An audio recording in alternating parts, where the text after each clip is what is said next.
अंजलि राय, आप देख रहे हैं नेशनल कवरेज। आइए आपको बताते हैं महाकुंभ की खबर। आपको बताते हैं वीआईपी घाट पर नायकों ने पुलिसकर्मी से की मारपीट, सोने की चैन छीनी, नदी में फेंकने की धमकी, 4 नामजद समेत 15 के खिलाफ है केस दर्ज।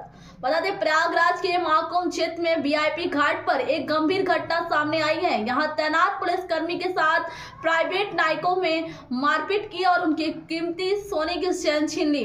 घटना 12 फरवरी की शाम करीब 7:30 बजे की है। आपको बता दें 36वीं वाहिनी पीएम रामनगर वाराणसी के सिपाही अमित कुमार सिंह वर्तमान में वीआईपी घाट जेटी पर तैनात है। उसके मुताबिक उच्च अधिकारी के निर्देश पर नौका संचालन बंद था। इसी दौरान बड़ी संख्या में प्राइवेट नायक जेटी पर आ गए हैं और प्रशासन के खिलाफ नारेबाजी करने लगे हैं। सिपाही के समझाने पर भीड़ की आक्रोशित हो गई है और पुलिस कर्मी के साथ प्राइवेट नायकों की मारपीट की। इसके बाद उनकी कीमती सोने की चैन छीन ली। आरोपियों को एरल निवासी पर सत्री न्यास, जो पंचा निवासी रितेश और निवासी पिंटू चौधरी और उनका छोटा भाई शामिल था, यमुना नदी में फेंकने, जान मारने की धमकी भी दी थी। और यही चारों नामजद आरोपियों के अलावा 10-15 अज्ञात नायकों को मिलकर सिपाही पर हमला भी किया।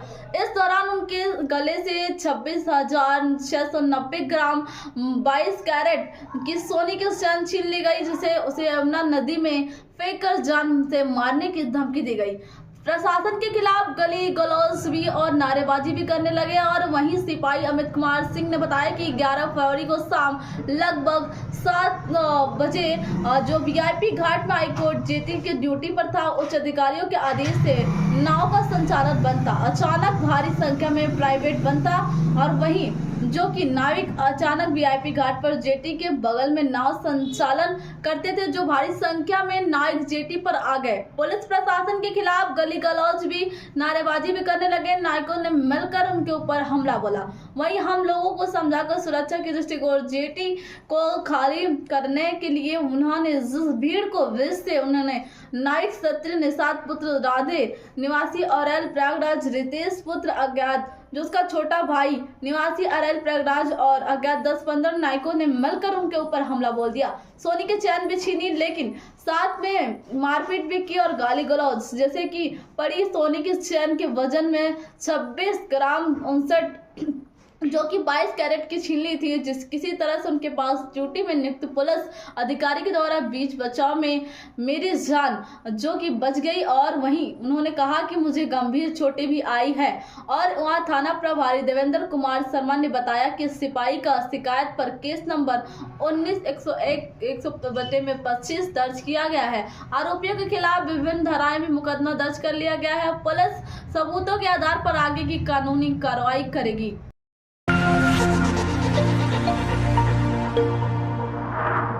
आइए बताते हैं देवरिया की और एक बड़ी खबर। बता दूं कि यूपी का दूल्हा एमपी की दुल्हन ने राष्ट्रपति भवन के लिए 7 फेरे। राष्ट्रपति द्रौपदी मुर्मू के दूल्हा दुल्हन को गुलदस्ता भेंटकर दिया आशीर्वाद। देवरिया हम घर, hotel, marriage hall, welfare hall में जो कि शादियां होते हुए देखते रहते हैं, लेकिन पहली बार राष्ट्रपति भवन में शादी की खबरें, जिससे सुनी उसकी शादी के बारे में ज्यादा से ज्यादा जानने की जिज्ञासा जग गई है। आइए आपको हम भी बताते हैं शादी के बारे में। दुल्हा बने यूपी के देवरिया में अवनीश और दुल्हन बनी मध्य प्रदेश की पूनम।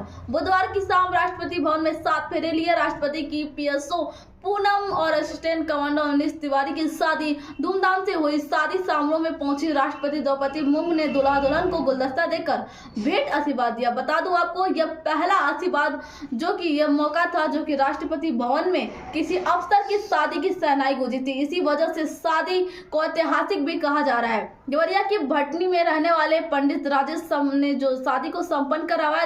देवरिया के भटपार रानी क्षेत्र के बड़का दुखे गाँव में जो रहने वाले अनिल तिवारी के बेटे अवनीश तिवारी आरपीएफ के असिस्टेंट कमांड में थे, जो वहीं मध्य प्रदेश के शिवपुर के श्री राम कॉलोनी के रहने वाले पूनम राष्ट्रपति की पीएसओ असिस्टेंट कमांडो से 12 फरवरी को राष्ट्रपति भवन में दोनों ने शादी के बंधन में बंध गए। शादी के लिए अवनीश तिवारी ने परिवार में 2 दिन पहले ही दिल्ली पहुंचा था, जो 11 फरवरी को जो तिलक कार्यक्रम रखा गया था। बुधवार को जो कि हल्दी की रस्म थी, बाद में शादी संपन्न हुई। शादी में शामिल होने के बाद देवरिया में बड़का गांव के दर्जन भर परिजन रिश्तेदार पहुंचे। भटनी के पंडित राजेश मिश्रा तिलक का कार्यक्रम विधि विधान से संपन्न करने के बाद शादी की कार्रवाई। इस शादी को लेकर गांव में उत्साह और परिजनों में काफी खुशी है।